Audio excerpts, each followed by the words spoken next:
وہ تاریخی رات جب آپ صلی اللہ علیہ وسلم نے فرمایا، کل میں علم یعنی پرچم اس شخص کو دوں گا جو اللہ اور اس کے رسول سے محبت کرتا ہے اور اللہ اور اس کا رسول اس سے محبت کرتے ہیں۔ اگلی صبح حضرت علی کرم اللہ تعالی عنہ کا حاضر ہونا، ان کی آنکھوں میں تکلیف، دکھ نہ تھی۔ نبی کریم صلی اللہ علیہ وسلم کا اپنا لعاب دہن سلائیوا ان کی آنکھوں پر لگانا اور شفا ملنا۔ حضرت علی علیہ السلام کا زرہ پہن کر اور ذوالفقار ہاتھ میں لے کر قلعے کی طرف بڑھنا، ان کا جلال اور بہادری دیکھ کر دشمنوں کا کانپنا۔ یہودیوں کا سب سے بڑا اور نامور پہلوان مرہب، جو ہزاروں پر بھاری تھا، اپنے غرور میں رجس پڑھتے ہوئے میدان میں آتا ہے۔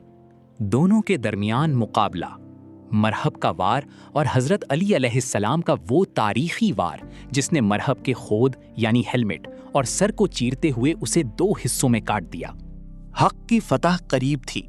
حیدر کرار نے اپنی قوت حیدری سے قلعہ قاموس کے دروازے کا رخ کیا اور دشمنوں کی ساری رکاوٹوں کو پاش پاش کر دیا۔ جنگ کے دوران حضرت علی علیہ السلام کی ڈھال ٹوٹ گئی۔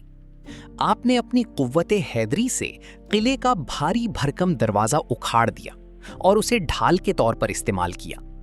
مسلمانوں کا قلعے میں داخل ہونا، یہودیوں کی شکست اور پرچم اسلام کا قلعے کی اونچائی پر لہرانا۔ روایات کے مطابق جنگ کے بعد اس دروازے کو 40 آدمی مل کر بھی نہ ہلا سکے جو حضرت علی علیہ السلام نے ایک ہاتھ سے اکھاڑ پھینکا تھا۔ جنگ کے بعد کے حالات، فتح کی خوشی اور نبی کریم صلی اللہ علیہ وسلم کا حضرت علی علیہ السلام کو اسد اللہ، اللہ کا شیر کا لقب دینا۔ خیبر کی فتح سے ملنے والا سبق کہ کامیابی صرف ہتھیاروں سے نہیں بلکہ اللہ پر توکل اور ایمان کی قوت سے ملتی ہے۔